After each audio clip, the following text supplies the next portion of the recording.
Shararre Fasiwan aka fi sani da Hamisu Breaker. Hamisu Breaker mawaƙi ne jarumi kuma wannan yake taka rawar gani. Da farkon ka kasance bako a wannan channel din mai suna Hausawa TV. Ina roƙon da alfarma da ka danna mun kalmar ta alamar subscribe da kuma alamar ƙararrawa. Domin haka ya tabbatar min da cewa kana bibiyar da channel din kuma kana sauraron ta a kowane lokaci da dalilin mun san wannan fitaccen mawaƙi wanda yake taka rawar gani mai suna Hamisu Breaker ya cancanci a yaba masa kuma ya fitar da wata waka iri daban-daban a wannan shekara ta yadda a daidai wannan lokaci za mu samu wata fasihar waka ta wannan fitaccen mawaƙi wanda ya fitar da ta bayan kaji ta shekara mana share din bidiyon zuwa group ɗinka na waza da na fitar domin ka tabbatar da duniya cewa kana bibiyar da wannan haziƙin mawaƙi ba su wanda yake taka rawar gani wanda idan ya fitar da waga ake jin ta ake jin daɗin ta ake yawa da ta amma a yi masa kwamentin na jin daɗi akan waka bara mu sama fasihar waka tashi a daidai wannan lokaci domin ka ji ta kuma ka tabbatar mana da cewa kai mana share din bidiyon zuwa group ɗinka na waza da na fitar domin ka tabbatar mana da cewa kana bibiyar wannan channel din mai albarka mai suna Hausawa TV. Muna ƙara muku guda musamman ma wajen share comment like da kuke yi a cikin channel na haka yana ƙara tabbatarwa da cewa kuna bibiyar channel din ko kuna saurara dukkan wasu fitattun aika na.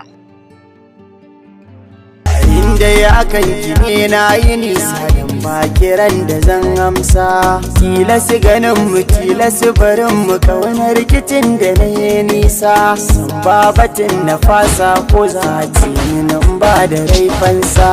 tsarin zubin ki daidai ne ya kama zuciyata. Na tabbatar da cewa kun saurari fasihar waka tashi ku ci gaba da mana sharing din bidiyon zuwa dukkan wasu gururukan ku na watsa da nafsa domin ku tabbatar mana da cewa kuna bibiyar da channel din kuma kuna saurara dukkan wasu fitattun aika wanda take kawo muku musamman wannan shafin fitattun mawaka.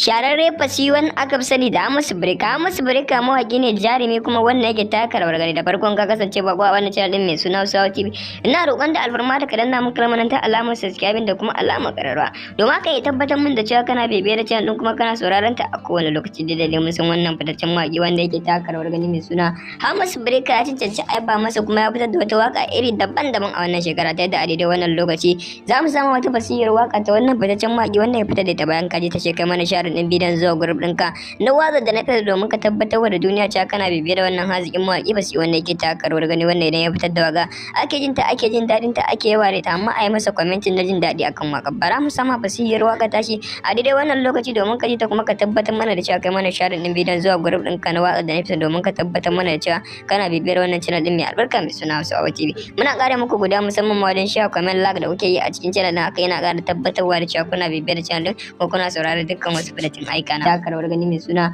Hamisu Breaker ya cancanci a yaba masa kuma ya fitar da wata waka iri daban-daban a wannan shekara ta yadda a daidai wannan lokaci za mu samu wata fasihar waka ta wannan fitaccen mawaƙi wanda ya fitar da ta bayan kaji ta shekara mana share din bidiyon zuwa group ɗinka na waza da na fitar domin ka tabbatar da duniya cewa kana bibiyar da wannan haziƙin mawaƙi ba su wanda yake taka rawar gani wanda idan ya fitar da waga ake jin ta ake jin daɗin ta ake yawa da ta amma a yi masa kwamentin na jin daɗi akan waka bara mu sama fasihar waka tashi a daidai wannan lokaci domin ka ji ta kuma ka tabbatar mana da cewa kai mana share din bidiyon zuwa group ɗinka na waza da na fitar domin ka